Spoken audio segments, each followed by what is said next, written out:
Sevilla ha sido considerada tradicionalmente como la capital del bordado en oro.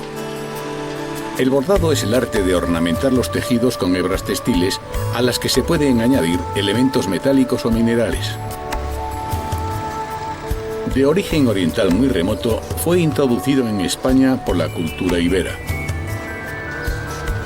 Con los romanos se extendió la moda de adornar los vestidos con bordados, y los árabes se suman a este movimiento incorporando nuevos gustos y diseños. Durante los siglos XVI y XVII, con el descubrimiento de América y después del Concilio de Trento, que supone el momento de mayor poder de la Iglesia Católica, alcanza su máximo esplendor, elaborando ricas piezas decorativas en bordado en oro. En el siglo XIX se llega a la especialización para las imágenes religiosas y los artesanos se organizan en talleres. Desde entonces hasta nuestras fechas se han multiplicado los talleres que se dedican al bordado destinado a las imágenes, aunque muchos de ellos no acometen las verdaderas técnicas del bordado en oro, sino la modalidad más accesible y económica que supone el bordado de recorte.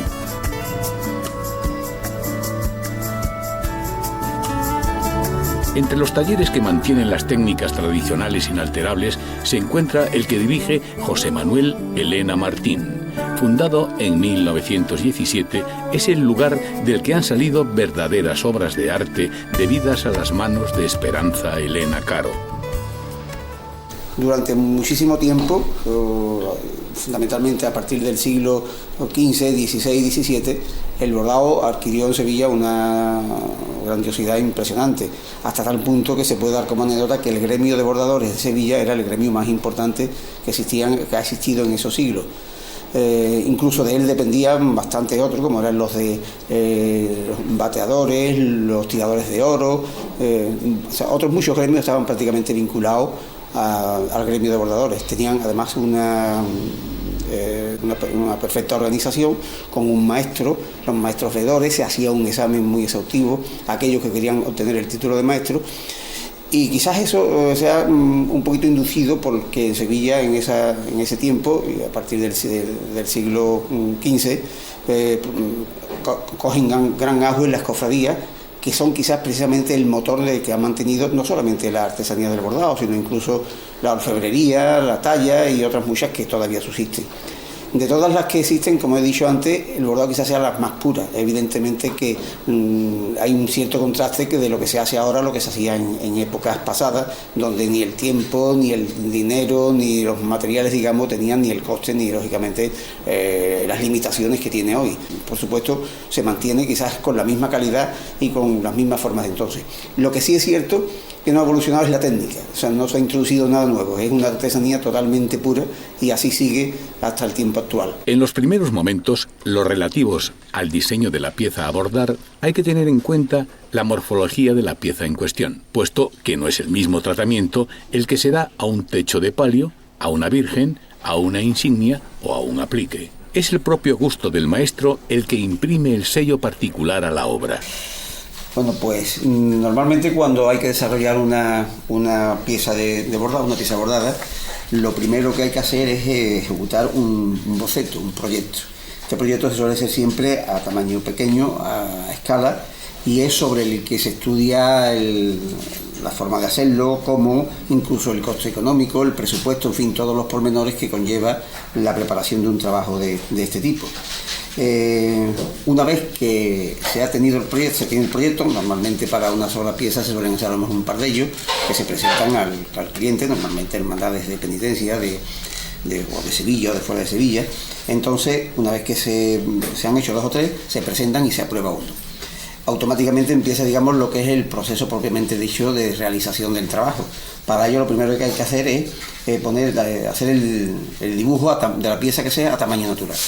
Esto se perfila perfectamente bien, el proyecto que se ha hecho se cuadricula y se amplía al tamaño que sea. Aquí vemos, por ejemplo, ya este es un dibujo totalmente terminado en el que ya se ha cuadriculado para realizarlo en un papel a tamaño natural. El dibujo a tamaño natural suele ser un papel, digamos, un poco rústico, es un papel resistente del que se utiliza para embalar, porque como su uso es constante, hay que estar constantemente usándolo, constantemente cogiéndolo. Para hacerlo, pues cualquier otro tipo de papel a lo mejor no tiene la resistencia suficiente, se estropearía enseguida y es un problema.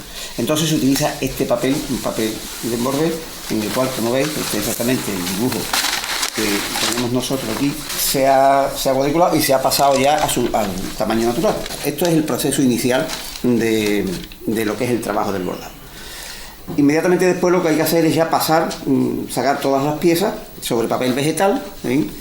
Una a una, se sacan todas las piezas una a una, se enumeran, lógicamente. Cuando una pieza pequeña a lo mejor no hay mucha complicación, pero cuando, por ejemplo, es un techo de palio como este, o es un manto, entonces la cantidad de piezas que hay que desarrollar implica que hay que enumerarlas, se enumeran. También ya sobre el mismo proyecto que se ha hecho se define un poquito de cómo se va a hacer, de qué material y de qué forma, y entonces ya se va sacando todas las piezas de que consta el dibujo y se empieza a bordar, ¿eh? Y ya entramos en lo que es el proceso propiamente dicho de lo que es el bordado. Bueno, como hemos indicado, el papel vegetal se utiliza casi exclusivamente para sacar los motivos aislados que conforman la pieza. Una vez que están estas piezas dibujadas sobre el papel vegetal, lo que se hace es picar, ¿eh? Picar es con un punzón, hecho esto es un poco rústico, se hace una pieza de fabricación casera, digamos, pues se pica toda la silueta de la pieza, ¿eh? Y una vez que se termina de picar, como el proceso que estamos haciendo, lo que hace es que sentarse sobre la bayeta, sobre una bayeta amarilla, sentarse con una muñequilla hecha de polvo de carbón, ¿eh? Que es lo que es el inicio, digamos, de la realización del bordado. Esto se hace simplemente, pues,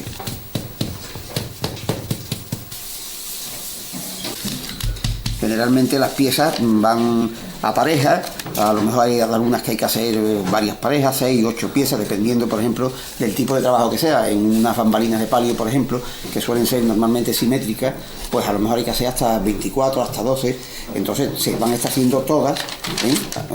Primero por una cara, después por la otra, se esparce sobre el papel vegetal, permite ver la situación en que estaba el picado anterior, para que no se superponga. Aquí tenemos ya estas dos piezas estarcidas, se fija con un bolígrafo o un lápiz, eso ya es igual, ¿no? Una vez fijada la pieza, ¿eh? Lo que hace es que se recorta y estas piezas recortadas se lleva ya directamente sobre los bastidores pequeños, unos bastidores que nosotros llamamos bastidores de tejer, ¿eh? Sobre las que se bordan todas las piezas previamente, antes de colocarla en el tejido, en la obra que sea, un manto, un palio, o sea que todas las piezas prácticamente, exceptuando algunos motivos decorativos y algunos troncos y algunas cosas, todas se tejen, que le llamamos nosotros, se bordan aparte. Y después, sobre el terciopelo, pues se bordan los troncos, algunos elementos decorativos, las lentejuelas, en fin, algunas piezas se bordan directamente en el terciopelo, pero la mayoría se bordan todas aparte. Esto ahora habría que recortarlo con unas tijeras.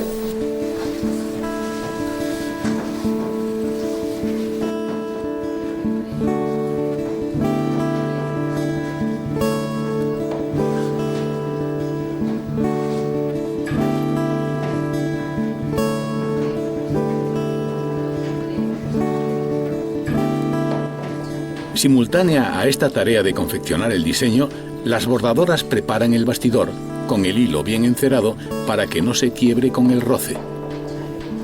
Vemos la propienda, clavada en las barras más largas del bastidor, una simple tira de lona que se va cosiendo a las orillas mayores de la muselina en la que se bordarán los motivos.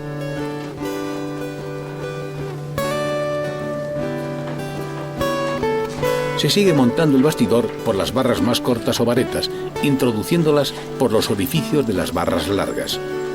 Estas varetas llevan unos troqueles en los que se acoplan los topes de las barras largas para que el lienzo quede extendido. Por un doblez practicado en los lados de la muselina, se introducen unas barras metálicas y sobre el mismo doblez se hacen unos ojales.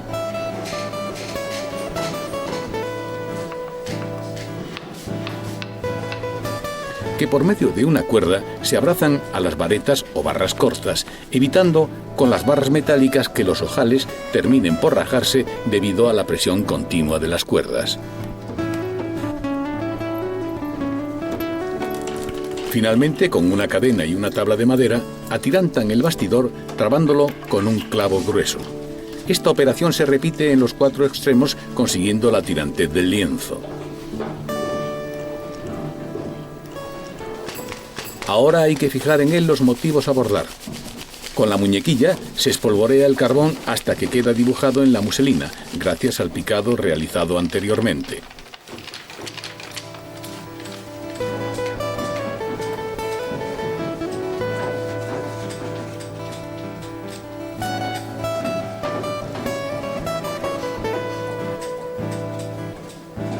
Se repasa y una vez recortado se sujeta con algunas puntadas, comenzando siempre por el centro del motivo.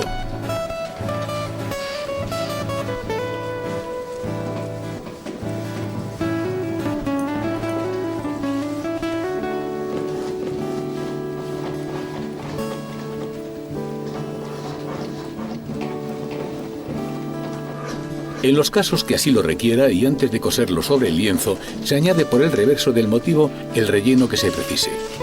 Si es muy realzado, se le aplica muletón y cuando es de menor grosor, cartulina. En este caso vemos el realzado con muletón.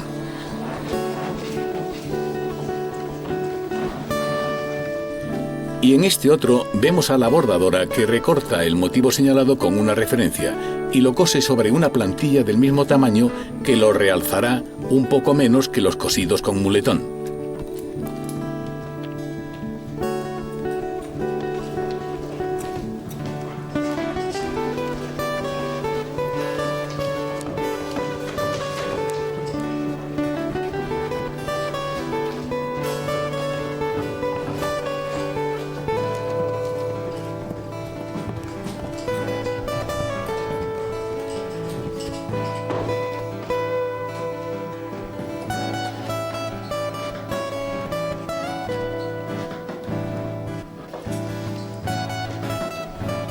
Bueno, vamos a ver ahora prácticamente la totalidad de material y de utensilios que se usan en lo que es el bordado para realizar una obra.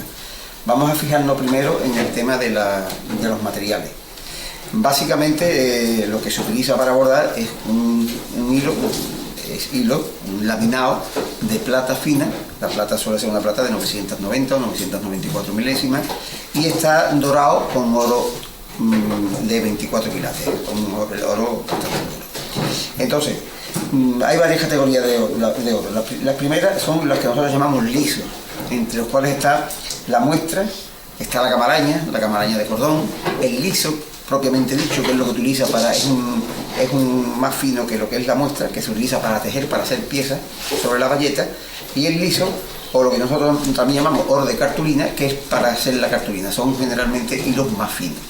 En esas mismas categorías existen en todos los otros tipos de hilos. Esto es lo que se llama un ondeado. Todos estos oros ya tienen la peculiaridad de que forman aguas, lo que nosotros llamamos agua, o un trenzadito, o espiguitas, en fin, tienen generalmente todo un labrado. El moteado, que también lo hay de distintos calibres, este más finito, los oros más finos siempre se utilizan para lo que es la cartulina, una labor de cartulina, y los otros para tejer los más gruesos, para tejer sobre la bayeta. Ahí tenemos, esto es moteado, ¿sí? Esto es otro tipo de labor, que es el moteado mate, que es exactamente igual, más o menos parecido a este, solo que como veis es bastante más opaco, no tiene el brillo que tienen los otros.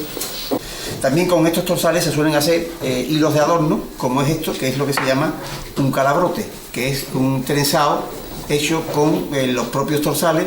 A su vez se vuelven a trenzar y se hace lo que nosotros llamamos un calabrote, que se utiliza para adornos de caracoles, de rosco y adornos directamente sobre el terciopelo. Después están la hojilla. La hojilla es una lámina trenzada, una lámina de metal puro, sin que tenga ningún tipo de alma de seda dentro. Todos estos hilos tienen lo que es un alma de seda, a ver si lo vemos aquí, es una lámina de seda muy finita y alrededor está lo que es la lámina de metal. Todos tienen exactamente la misma configuración, un alma de seda y la lámina extraordinariamente fina, que es lo que cubre esa lámina. Todos son así, exceptuando la hojilla, que como veis es una lámina exclusivamente de metal. También es exactamente igual, hecho de metal solo, lo que nosotros llamamos canutillos, que son elementos que se utilizan solo y exclusivamente para adornar. Bueno, hay algunas labores que se hacen con canutillos, pero bueno, la mayor parte, esto es porque es finísima, una lámina finísima que está hecho un rizo, todo rizado. Esto es lo que es el canutillo. Y por último las lentejuelas, que son estas piezas, estas chapitas de metal. Aquí hay dos labores distintas. La plata también se utiliza a veces para bordarlo. Eso es sustancialmente y en esencia los oros básicos, por así decirlo. Después pueden hacer algunas combinaciones como nosotros le llamamos el giraspe, que es un trenzado que se hace con un poquito de torsal o moteado y seda. Esto exactamente es lo que se llama el giraspe. Eso se utiliza generalmente para hacer flores, labores de fantasía, ropa de algunas veces que se hacen a lo mejor figuras, bordados figurativos, en los cuales entonces la ropa, el ropaje, se hace, como es lógico, con el color correspondiente.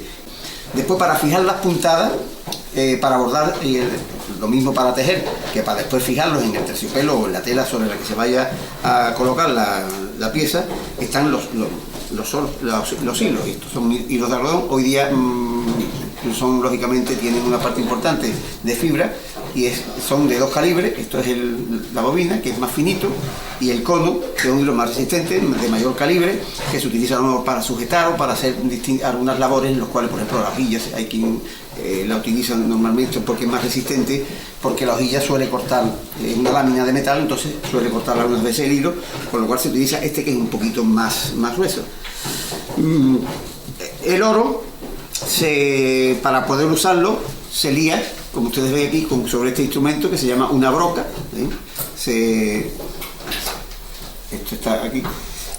Esto es un calabrote, una broca, un calabrote. Este aparato, este utensilio que se llama uso, es lo que se hace para trenzar, para hacer concretamente el giraspe. Aquí se ponen las tiradas, los hilos separados de seda y oro, y después se gira y se trenza para fabricar el giraspe. Después ya tenemos lo que son los propiamente dicha, lo que se necesita para bordar. Como es lógico, la aguja, ahí tenemos una aguja, el dedal y el dedil. Esto es algo que es una protección que se pone en los dedos para que al tirar del hilo no se corten, porque muchas veces el hilo provoca corte en la piel, en la epidermis, y entonces para que eso no ocurra se protege en el dedo con un dedil. La pinza, que lógicamente se utiliza para quitar los cabitos que quedan sueltos, el inicio, alguna imperfección que tenga, el papel de base que se utiliza para colocar el dibujo en la tela. Todo eso, pues la pinza muchas veces es un elemento imprescindible. Las tijeras, por supuesto, que es fundamental, tanto para recortar las piezas como para cortar los hilos al inicio o al final de cada eso. Y la cera, que es el hilo para que corra bien y además para que tenga cierta consistencia y no se parta, porque si no con el roce del metal se parte, se encera antes de empezar a bordar, se da unas pasadas por aquí y se encera el hilo un poquito. Esto es en esencia lo que son ya tanto los materiales como los instrumentos. Esto creo que es básicamente todos los elementos que componen o que necesitamos para realizar una pieza de bordado. José Manuel nos explicaba la confección del giraspe. Aquí vemos a una bordadora que nos enseña cómo realizarlo. Ata los hilos que componen el giraspe, hilo de oro e hilo de seda de distintos colores al uso. Y con un leve movimiento sobre su pierna, el uso comienza a girar y va enrollando el oro y la seda hasta formar un solo cuerpo. Esta otra maneja la broca, pequeño instrumento de madera torneada, con dos realces cerca de los extremos, entre los que se mantiene el hilo de oro durante la realización del bordado. Vemos a las bordadoras bordando sobre un bastidor de gran tamaño.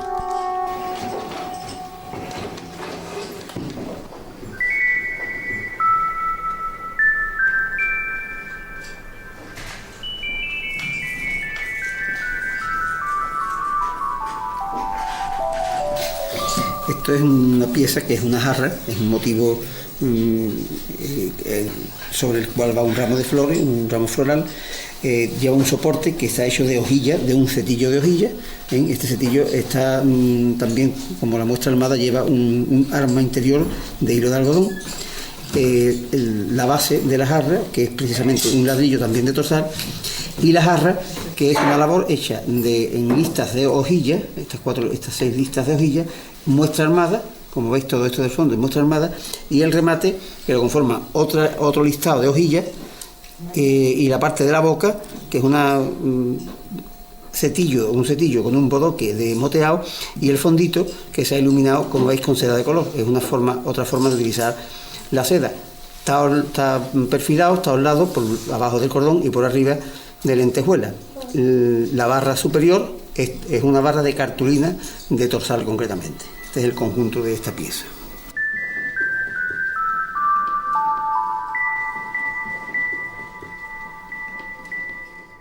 Esta pieza concretamente está hecha de un punto que se llama puntita de muestra y hojilla. La hojilla, que es de estas vetas listadas, del material que antes vimos de hojilla.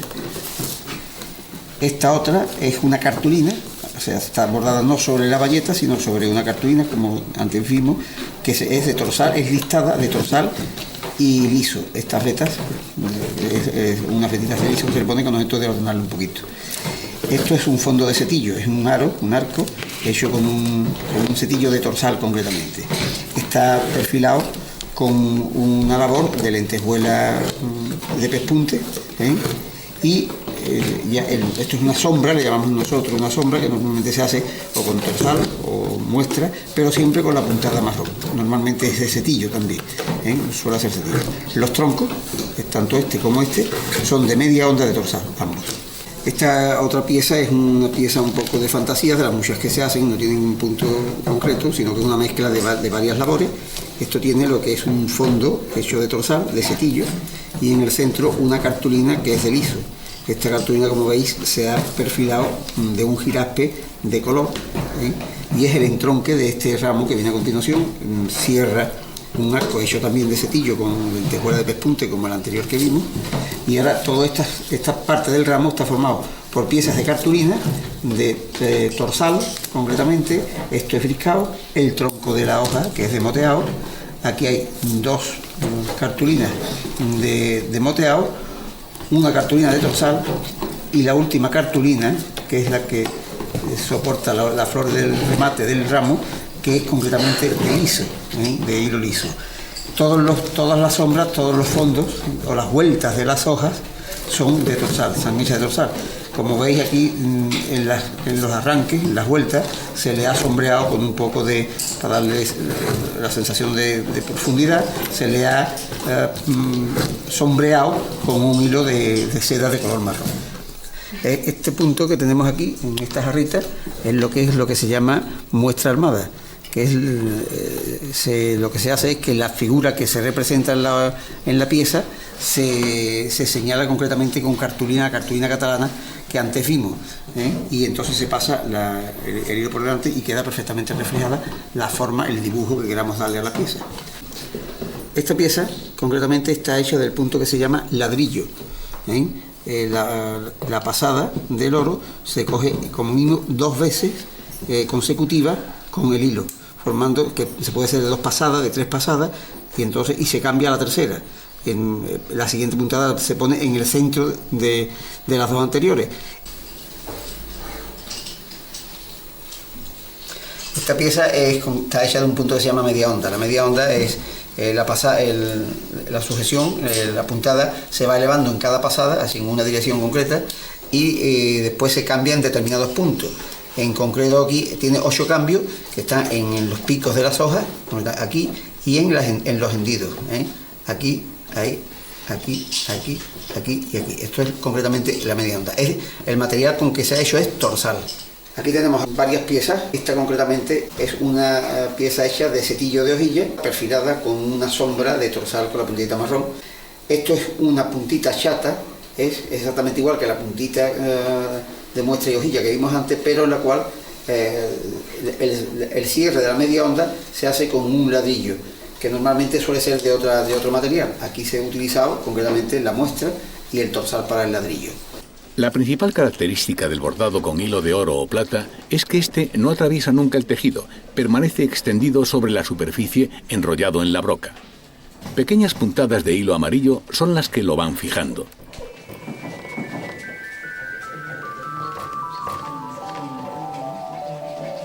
Los diferentes tipos de punto vendrán dados por la manera de disponer estas puntadas de seda o pasadas. Este es el bordado de ladrillo. Se extiende el hilo de oro de 2 en 2 cabos y se sujeta con puntadas encontradas de 2 en 2, de 3 en 3 y así sucesivamente. Canutillos y lentejuelas.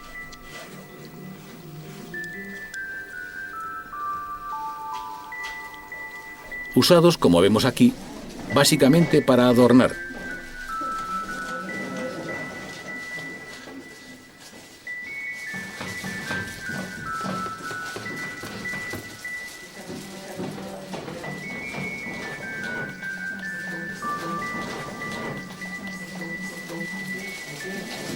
En el bordado liso vemos cómo el hilo está enrollado en la broca y la forma de manejarlo.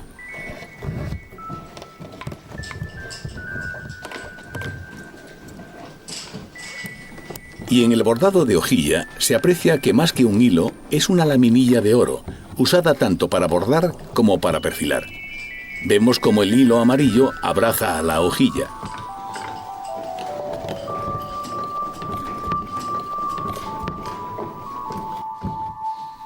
Una vez bordados por separado todos los motivos que componen la obra, se extiende una capa de almidón de arroz por el reverso de los motivos bordados a fin de prestarles más resistencia e inmovilizar los hilos.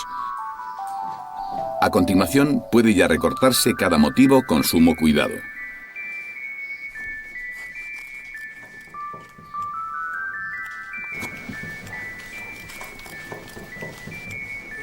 Entonces, en un bastidor de grandes dimensiones, capaz de acoger el terciopelo o cualquier otro tejido base, se atiranta un lienzo y se pega sobre él el terciopelo con almidón a fin de evitar la más mínima arruga y se deja secar unas 24 horas.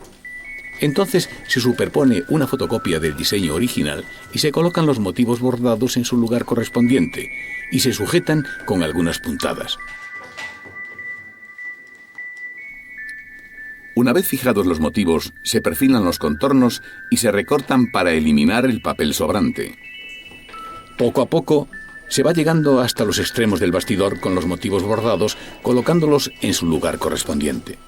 Momento que suele aprovecharse para dar más realce a las piezas que lo exijan, introduciendo nuevo relleno en su interior. O se pueden fijar los rellenos necesarios, como en este caso que se fijan los hilos de algodón para un tronquito, al que luego se le añade una hoja y se borda el tronquito en cuestión. Vemos perfectamente el tronquito, la hoja, su realce de muletón, la parte blanca de la fotocopia y el terciopelo negro.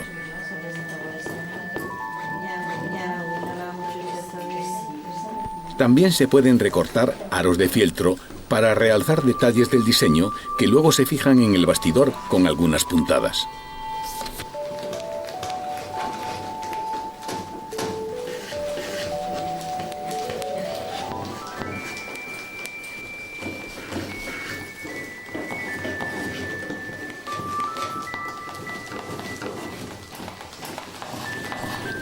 Una vez fijados todos los motivos, se perfilan los contornos utilizando lentejuelas, canutillos, briscados, etc.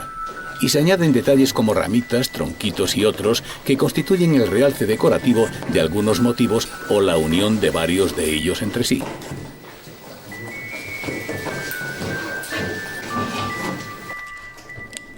Además de un equipo de bordadoras, José Manuel Elena Martín cuenta con la participación de su hija. Es ella la encargada de elaborar encajes de bolillos con hilos de oro con el que rematar o adornar alguna pieza, e incluso como composición de una parte íntegra de la obra, como pueden ser los respiraderos de un paso procesional.